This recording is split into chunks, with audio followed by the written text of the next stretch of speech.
So first question अगर हम देखें तो DI है यहाँ पे, और DI में बोलता है कि यहाँ पे 4 कंटेनर्स हैं हमारे पास, उनमें कुछ भी एंटीसेप्टिक फ्लड है लीटर्स में, ठीक है। और नंबर ऑफ स्फीयर ऑब्जेक्ट्स कुछ प्रोसेस में इन हो रहे हैं, कुछ आउट हो रहे हैं। सो वो K1 K2 से रिप्रेजेंट किया हुआ है, और K3 क्या है, नंबर वो फ्लड है ना, मतलब कि वो वॉल्यूम है। और जो नंबर ऑफ आवर्स है वो K4 से रिप्रेजेंट किया हुआ, और एक फॉर्मूला दिया हुआ है, ठीक है। सो बेसिकली यहाँ पे 4 चीज़ों के बारे में बात करी है, 4 सिलेंडर हैं यहाँ पे ABCD। So K1 K2 K3 and K4 के बारे में बात की हुई है। 4 कंटेनर्स हैं हमारे पास, A B C and D। तो हमसे बोला है कि यहाँ पे नोट्स दिया हुआ है, तो नोट्स में बोला है PQRS जो है वो distinct single digit prime numbers हैं, और PQRS की वैल्यूज़ यहाँ पे दी हुई हैं, ठीक है। तो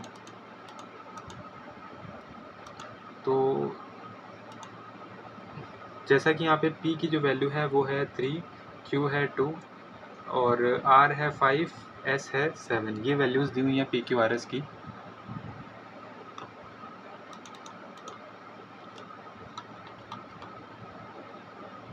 और इसके अलावा दिया हुआ है number of litres of antiseptic flood in any 2 containers is equal, मतलब कि जो एंटीसेप्टिक फ्लड है वो इक्वल है the number of spherical objects came out. So K1 जो है, फिलहाल मैं लिख देता हूँ यहाँ पे, K1 जो है वो क्या कहते हैं, ये आउट वाला है, मतलब कि स्फेयर्स जितने आउट हो रहे हैं और जितने इन हो रहे हैं उनको हमने रिप्रेजेंट किया है K1 से। और नंबर ऑफ आवर्स हैं यहाँ पे K4, सो ये है टाइम। और K3 क्या है, ये यहाँ पे फ्लड है ना, फ्लड कितना प्रेजेंट है उसमें।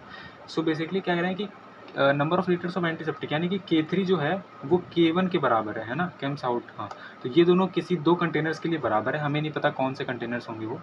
और number of spherical objects in container BC में जो स्फेरिकल ऑब्जेक्ट्स हैं, है ना, number of spherical objects in container BC before the process, मतलब कि K2 की बात कर रहे हैं फॉर BC, वो 2 और 3 मोर है A से, ठीक है। सो K2 of B is greater than 2, ठीक है, more than 2। And K2 of 5 जो है C जो है वो ग्रेटर देन 5 है, ठीक है। ये दो नोट्स दिए हुए हैं। और क्या दिया हुआ है, आगे बोला है number of spherical objects in for B and C before the process is 2 more and 3 more than A। तो K2 ऑफ B जो है वो 2 मोर है K2 ऑफ A से, और K2 ऑफ C जो है वो कितना है, 3 मोर है K2 ऑफ A से। ये कंडीशंस दी हुई हैं हमारे पास, ठीक है। ये सारी कंडीशंस दी हुई हैं। अब हम देखते हैं, तो एक एक बारी केस चेक करेंगे। फॉर एग्जांपल पहले A के लिए हमने मान लिया कि K1 जो है वो K3 के बराबर है, ठीक है। तो यहाँ पे ये वैल्यूज़ दी हुई हैं, यहाँ पे number of spheres came out, मतलब कि K1 की वैल्यू सबके लिए PQRS है। यहाँ पे PQRS में से कोई एक आएगा, पता नहीं, ये दिया तो हुआ है 3, Q है 2, R है R है 5 और S है हमारे पास 7। तो ये वैल्यूज़ दी हुई हैं। इसके अलावा 7, 20, 12 और 14 ये दिया हुआ है हमारे पास, जो स्पेयर्स केम आउट हो रहे हैं। अच्छा, ये केम आउट है तो यहाँ पे 7 होगा, यहाँ पे 20 होगा, यहाँ पे 12 होगा, ठीक है, और यहाँ पे 14 होगा। और जो ये वैल्यूज़ हैं PQRS, ये क्या था, ये टाइम था, है ना। सो टाइम जो है वो PQRS है, ये दिया हुआ है 3, 2, 5 एंड 7, ठीक है। अब हम अगर फर्स्ट वाले के लिए K1 और K3 इक्वल ले लेते हैं 7, 7, ठीक है। So K1 is equal to K2 into K3 upon में K4 है फॉर्मूला। K1 को भी 7 ले लिया, K3 को भी 7 ले लिया, तो K2 हमें नहीं पता, और K4 कितना है, 3 दिया हुआ है, तो साथ साथ कटा, K2 की वैल्यू 3 आ गई। K2 की वैल्यू 3 पॉसिबल है, बिल्कुल पॉसिबल है। अगर 3 शुरुआत में तो कम थे स्फेयर्स, बाद में बढ़ के 7 हो गए, तो बिल्कुल पॉसिबल है। तो फर्स्ट के लिए तो ये कंडीशन सही हो गई, ठीक है। अब हम B वाले के लिए चेक करेंगे अगर, तो B के लिए क्या दिया हुआ है, अगर हम मान लेते हैं K1 is equal to K3 है फॉर B। सो इस केस में, पर एक सेकेंड, यहाँ पे K2 की वैल्यू अगर 3 आ गई तो यहाँ पे लिख सकते हैं, ठीक है। और K2 ऑफ B क्या दिया हुआ था, वो 2 more than K2 of A है, तो यहाँ पे तो 5 हो जाएगा। K2 ऑफ C क्या है, 3 more than K2 of A है, तो यहाँ पे 6 हो जाएगा, ठीक है। अब इसमें अगर ये कंडीशन पुट करेंगे तो हमारा जो K2 है वो 5 आना चाहिए फॉर B। तो चेक करते हैं, तो K1 B का है 20, ठीक है। अगर K3 को मैं बराबर मान लूँ और K2 को ऐसे ही रखते हैं, और K4 कितना है, वो 3 है। तो यहाँ से देखो K2 3 आ रहा है, जो कि पॉसिबल नहीं है। क्यों? क्योंकि इसने बोला था ना K2 ऑफ B जो है क्या कहते हैं, जैसे यहाँ पे 2 है ना, तो K2 अगर 2 आ गया तो K2 ऑफ B तो 2 से बड़ा है, तो 2 यहाँ पे तो 2 आ रहा है, तो ये ऑब्वियसली गलत हो गया, ठीक है। इसी तरह से अगर हम C के लिए चेक करें, तो C के लिए अगर हम K1 और K3 बराबर रखेंगे, so 12 is equal to 12 into K2 upon में K4 रखेंगे यानी कि 5। सो यहाँ पे K2 कितना आ गया, 5 आ गया। क्या ये केस पॉसिबल है? नहीं पॉसिबल है, क्यों? क्योंकि K2 ऑफ C तो ग्रेटर देन 5 था, यहाँ पे तो 5 आ गया, तो ये गलत हो गया। मतलब कि अब D ही बचता है जिसका K1 K3 बराबर होगा ही ऑब्वियसली, क्योंकि 2 कंटेनर्स का था। अगर इसका ये बराबर रखते हैं तो क्या होगा, यहाँ पे 14 is equal to 14 into K2 upon में 7। तो यहाँ पे K2 कितना आ गया, 7। तो बिल्कुल पॉसिबल है, D के लिए तो कोई बाउंडेशन थी नहीं हमारे पास। सो A और D वाला जो कंटेनर है उसके लिए हमारा K1 और K3 जो है वो बराबर है, बाकी B C के लिए नहीं है, तो उसके लिए निकालना पड़ेगा। फिलहाल इनकी जो वैल्यूज़ निकली हैं वो रख लेते हैं। तो A के लिए तो सारी चीज़ें निकल गई, इसका K3 फाइंड आउट कर सकते हैं, बिल्कुल कर सकते हैं। K1 और K3 इक्वल था तो यहाँ पे हो गया। इसका D K1 और K3 इक्वल था तो यहाँ पे भी 14 हो गया। K2 की वैल्यू कितनी आई है D के लिए, 7 आई है, तो यहाँ पे 7 रख देते हैं। D के लिए 3 वैल्यूज़ हैं, चौथी निकालनी, तो कैसे निकालेंगे, फॉर्मूले से निकालेंगे। सो 20 इज इक्वल टू K2 की वैल्यू थी 5, K3 हमें पता नहीं है, नीचे 2 हो जाएगा, सो ये कटा 4 टाइम्स, K2 की वैल्यू आ गई 8 फॉर B। तो यहाँ पे रख लेते हैं। अच्छा, ये K3 की वैल्यू आई है, ठीक है। K3 की वैल्यू कितनी आई है, 8 आ गई।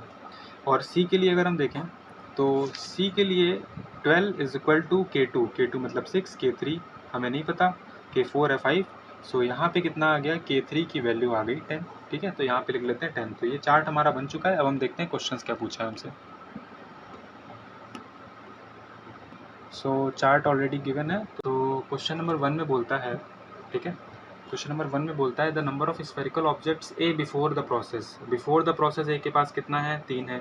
अगर वो K+1 मोर हो जाए, तो K+1 मोर अगर हम इसमें करेंगे, सो K2 की वैल्यू आ जाएगी 3 plus K+1 is equal to K+4। ये K2 की वैल्यू अगर हो जाए।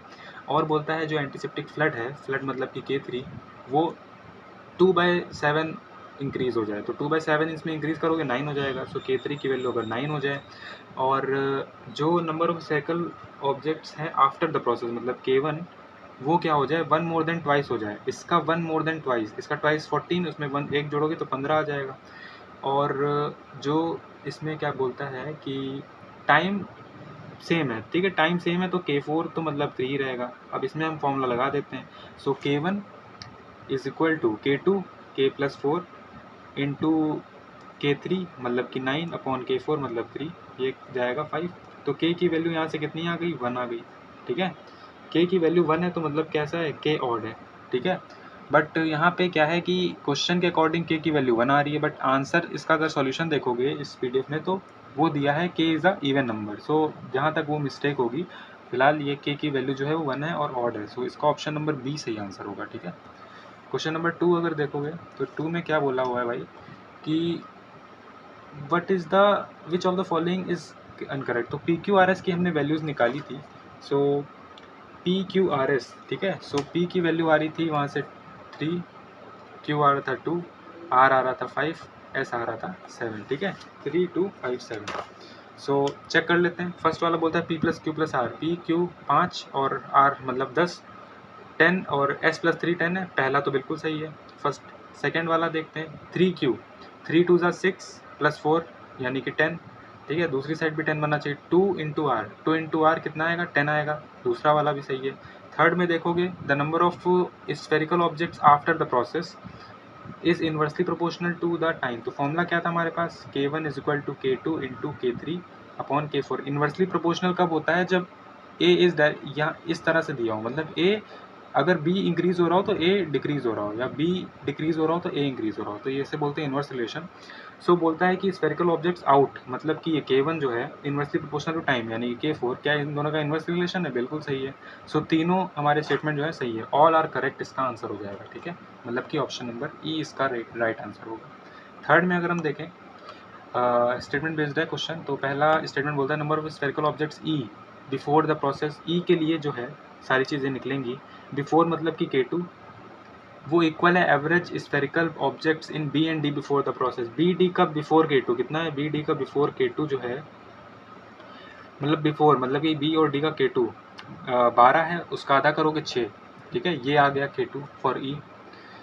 ये पहले स्टेटमेंट से, ये फर्स्ट स्टेटमेंट से ये निकलना है, ठीक है। सेकंड से क्या निकलेगा भाई, सेकंड से if the number of spherical objects after the process of E is m+1, ये m+1 है, is equal to the number of antiseptic flood, ठीक है। ये जो है बराबर है एंटीसेप्टिक फ्लड के। तो एंटीसेप्टिक फ्लड कितना किससे रिप्रेजेंट किया हुआ है, अच्छा ये क्या कहते हैं, आउट वाला है तो ये K1 मानेंगे। फ्लड को हमने 3 माना था तो 3 की वैल्यू भी m+1 हो जाएगी, ठीक है। Equal to m antiseptic flood बोला है, m इज़ ऑड नंबर, ठीक है। सेकंड स्टेटमेंट में एक बात और बोली है, m कैसा है, ऑड नंबर है, ग्रेटर देन लेस देन 7 है, ठीक है। दो कंडीशन और दी। थर्ड स्टेटमेंट क्या बोलता है, एंटीसेप्टिक फ्लड जो है यानी कि K3 इज़ मोर देन 4, ये अगर मोर देन 4 है, ठीक है। अब देखो हमें क्या निकालना है, हमें क्वेश्चन में बोला है कि K3 की वैल्यू बताओ, तो K3 पहले से तो नहीं आ रहा है, ठीक है। 2 अलोन से अगर हम देखें तो K3 वेरिएबल में दिया हुआ है और ऑड है, 7 से कम है तो 1, 3, 5 तीनों हो सकता है, हमें नहीं पता क्या वैल्यू होगी। पर अगर हम 1 और 2 को कंबाइन कर दें तब भी कुछ नहीं निकलेगा, क्योंकि K3 यहाँ से मतलब है K3 तो कोई उसका सिग्निफिकेंस है ही नहीं, बनने से कोई हेल्प ही नहीं मिलेगी।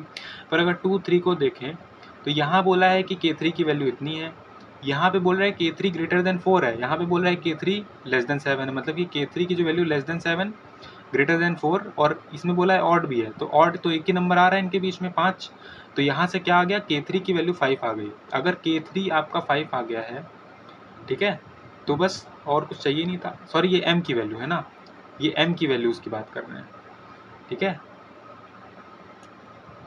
तो K3 अगर ग्रेटर देन 5 है और ग्रेटर देन 4 है ना, K3 आपका ग्रेटर देन 4 है, तो सेकंड इन दोनों को अगर कंबाइन करोगे तो K3 की वैल्यू यानी m+1 की जो वैल्यू है ग्रेटर देन 4 है, मतलब m ग्रेटर देन 3 है।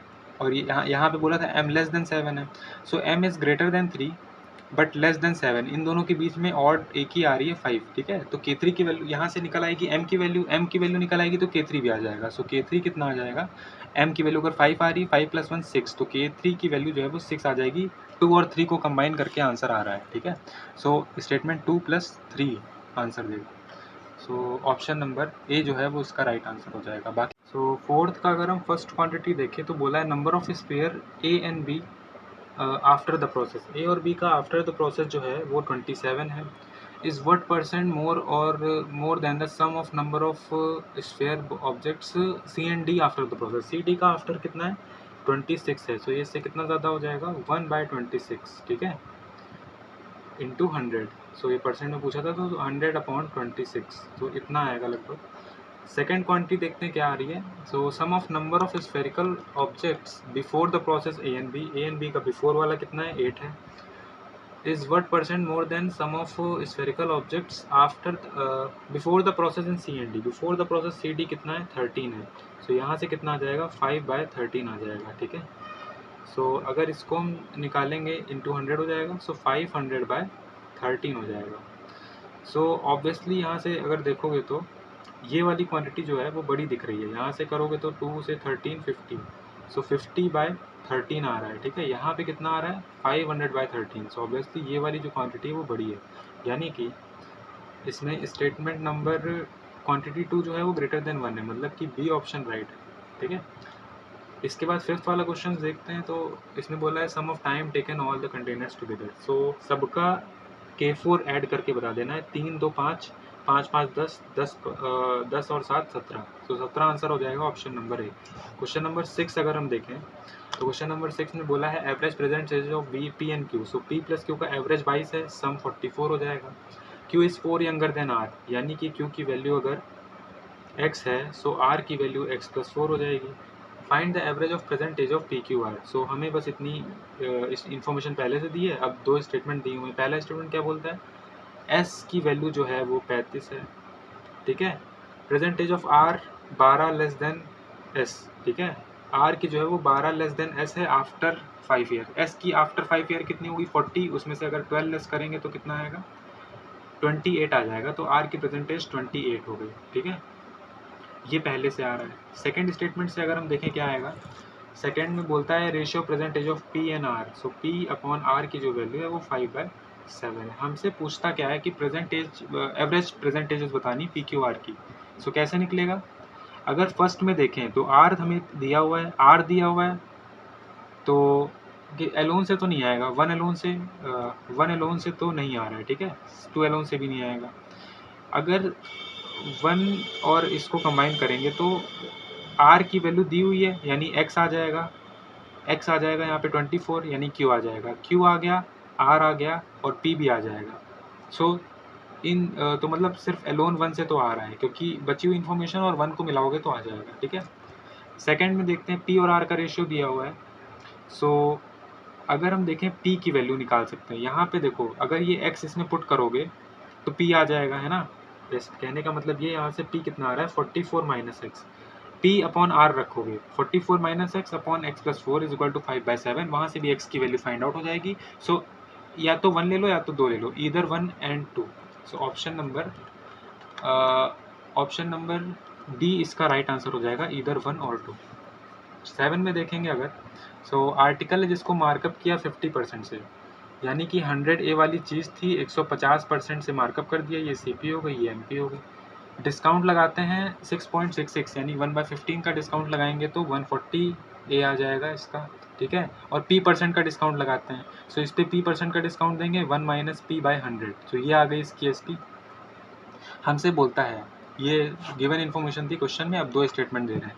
फर्स्ट स्टेटमेंट कहता है कि जो आर्टिकल है वो 500 से मार्कअप किया गया, 500 से मार्कअप मतलब 50 ए की वैल्यू जो है वो 500 है। फिलहाल देखते हैं, अगर मार्कअप दिया हुआ है 50% का, ठीक है, तो क्या कहते हैं 500 का मार्कअप दिया हुआ, सेलिंग प्राइस 1200 है। अगर 50 का 500 का मार्कअप दिया हुआ है, सो ए की वैल्यू तो ऑलरेडी यहाँ पे आ गई हमारे पास 10, ठीक है। अगर ए की वैल्यू 10 आ गई है तो ये सी पी एम पी निकल आएगा, पर ये नहीं निकलेगा। उसके लिए क्या दिया हुआ है, आगे बोला है कि सेलिंग प्राइस 1200 है, अगर ये पूरी वैल्यू 1200 आ जाएगी, ए की वैल्यू हमारे पास है, पी भी आ जाएगा, सो प्रॉफिट परसेंट हमारे पास आसानी से निकल आएगा, क्योंकि सारी वैल्यूज़ निकल जाएंगी। सो एलोन 1 और गिवन इन्फॉर्मेशन को मिला के आंसर आ रहा है। 2 में क्या बोलता है, वैल्यू ऑफ पी जो है वो 1/7 है, मतलब कि 14.28% है ना, सो 1/7 लिख सकते हैं। पी की वैल्यू 1/7 है, पी परसेंट की वैल्यू 1/7 है ना, तो पी परसेंट की वैल्यू अगर इतनी है तो यहाँ पे हम वैल्यू रख देते हैं पी की, और हमें तो सिर्फ प्रॉफिट परसेंट निकालना है। सो अगर पी की वैल्यू यहाँ पे रख देंगे तो ऑब्वियसली ए से कोई फ़र्क नहीं पड़ेगा, क्योंकि रेशियो ही चाहिए होता है प्रॉफिट निकालने के लिए। सो 2 एलोन और गिवन इन्फॉर्मेशन को मिला के भी आंसर आ रहा है, सो आइदर 1 और 2 इसका भी आंसर हो जाएगा, option number D right answer होगा। 8 वाले में अगर हम देखें, सो 8 में बोलता है A and B together can complete the work, A plus B मिलकर जो काम करते हैं वो 15/8 आवर्स में करते हैं। ए और सी की एफिशिएंसी का रेशियो दिया हुआ है 10:3, ठीक है। तो ए और सी की एफिशिएंसी का रेशियो है 10:3, बाद में यूज़ करेंगे।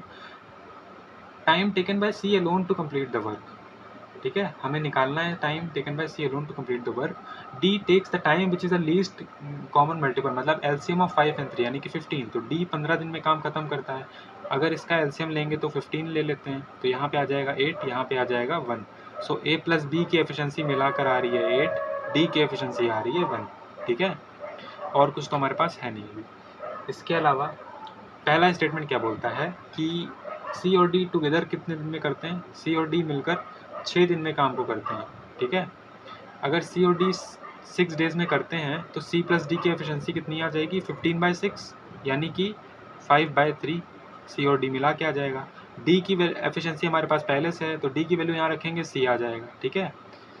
सी आ जाएगा। हमसे पूछा था कि ए सी एलोन कितने दिन में करता है, तो सी की एफिशिएंसी आ जाएगी, तो हम निकाल सकते हैं ऑलरेडी कि सी कितने दिन में काम करेगा।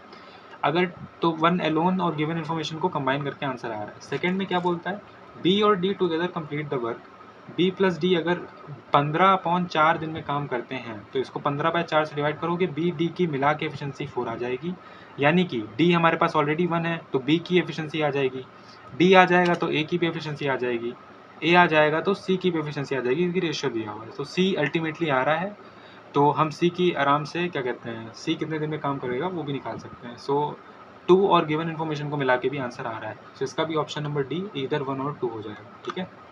अब करते हैं क्वेश्चन नंबर 9। सो 9 में क्या बोलता है, एक नई सीरीज़ है ना, एक सीरीज़ है और उसका जो फर्स्ट टर्म है वो है ए, सेकेंड टर्म है वो बी है, थर्ड टर्म जो है वो 2a + b है, और फोर्थ टर्म जो है वो 12b है, fifth term 3a into B है, ठीक है। सिक्स टर्म हमें फाइंड करना है। वैल्यू ऑफ ए जो है वो 20 है, बी की वैल्यू जो है वो ट्वाइस ऑफ ए है यानी 40 है, यहाँ पे वैल्यूज रख लेते हैं 20, 40, two times of A plus B यानी 120, 12b मतलब कि 480, यहाँ पे 3ab मतलब कि 2400, ठीक है। अब इसके आगे का बताना, यहाँ पे डबल हो रहा है, यहाँ पे 3 टाइम्स हो रहा है, यहाँ पे 4 टाइम्स, यहाँ पे 5 टाइम्स, यहाँ पे क्या होगा 6 टाइम्स यानी कि 14400, ये आंसर आ जाएगा, ठीक है। ऑप्शन नंबर ए इसका राइट आंसर होगा। सो 10th का फर्स्ट अगर हम देखें सीरीज़, तो ये सीरीज़ है और यहाँ पे ये डिफरेंसेस आ रहे हैं 80, 59, 43, 26 और 12। तो रॉन्ग नंबर पता करना है इसमें। सो ये तीन जो है वो इवन मल्टीपल्स हैं, ये ऑड मल्टीपल्स हैं या प्राइम है ना। तो यहाँ पे किसी का स्क्वायर भी नहीं दिख रहा है ये, बट अगर इसको लिखे 12 इंटू 1 दिख रहा है, इसको लिख सकते हैं 13 इंटू 2। अगर इसी को कंटिन्यू करेंगे 12, 13, 14, 15 एंड 16, यहाँ पे 1, 2, 3, 4 एंड 5, सो 16 इंटू 5 कितना हो जाएगा 80। तो अगर इसी को कंटिन्यू करते हैं तो 13 के बाद क्या आना चाहिए था 14 इंटू 3 आना चाहिए था, यहाँ पे 15 इंटू 4 आना चाहिए था। सो उस हिसाब से ये दोनों नंबर्स गलत है यानी कि 179 जो है वो रॉन्ग टर्म है। क्या आना चाहिए था इसकी जगह पे, यहाँ पे 60 का गैपिंग मिल रही है तो 60 अगर इसमें ऐड करेंगे तो 180 आना चाहिए था। सो करेक्ट टर्म कितना है 180, 180 m की वैल्यू हो जाएगी करेक्ट टर्म जो कि बोला था क्वेश्चन में। अब एक नई सीरीज स्टार्ट करनी है सेम पैटर्न फॉलो करते हुए। सो 180 पहला टर्म होगा उसका, अगला क्या होगा 80 जोड़ देंगे मतलब 260, फिर कितना ऐड हो रहा था 60 हो रहा था तो 320 करेंगे, फिर 12 3 ज़ा 42, 42 इसमें ऐड करेंगे 362 हो जाएगा, फिर 13 2 ज़ा 26, 26 ऐड करेंगे 388, देन 12 ऐड करेंगे तो 400। सो ये चार बीच के फंस रहे थे, ये n था है ना और ये n था। सो n की वैल्यू कितनी आ गई 400 आ गई, ठीक है। अब क्वेश्चन में ऑप्शन दिया हुआ है पहला 2m प्लस एन, 2m करेंगे तो 360 प्लस n 400 यानी कि 760 आ रहा है, बिल्कुल आ रहा है, तो ए वाला ऑप्शन तो सही है। बी में देखते हैं m is equal to 180 is equal to n में से 220 माइनस करेंगे 180 आएगा, बिल्कुल सही है। सी में 6m यानी 1080 इज इक्वल टू 2.7 इंटू 400 है ना, तो इसको भी करोगे तो सेम आएगा, सी वाला ऑप्शन भी सही है। So all are correct, option number D इसका राइट आंसर हो जाएगा। ये हो गए 10 क्वेश्चन मीन्स के। आज था हमारा डे 14। ये मैगजीन अगर सॉल्व करनी है तो आपको डिस्क्रिप्शन बॉक्स में हर्षल सर के टेलीग्राम चैनल का लिंक मिल जाएगा, वहाँ से इसको डाउनलोड कर सकते हो और क्वेश्चन सॉल्व कर सकते हो। आने वाले वीडियोस में हम जितने भी इसके बचे हुए डेज़ हैं उन सबको भी कवर करने वाले हैं, डेली टारगेट्स कंप्लीट करेंगे, चाहे प्री हो या चाहे मेंस हो। तो अगर आपको सॉल्यूशन देखना है तो आप चेकआउट कर सकते हो channel. That's it for the video. अगर इसको पसंद आया हो तो लाइक करें और सब्सक्राइब करें चैनल को। तब तक के लिए थैंक यू फॉर वॉचिंग।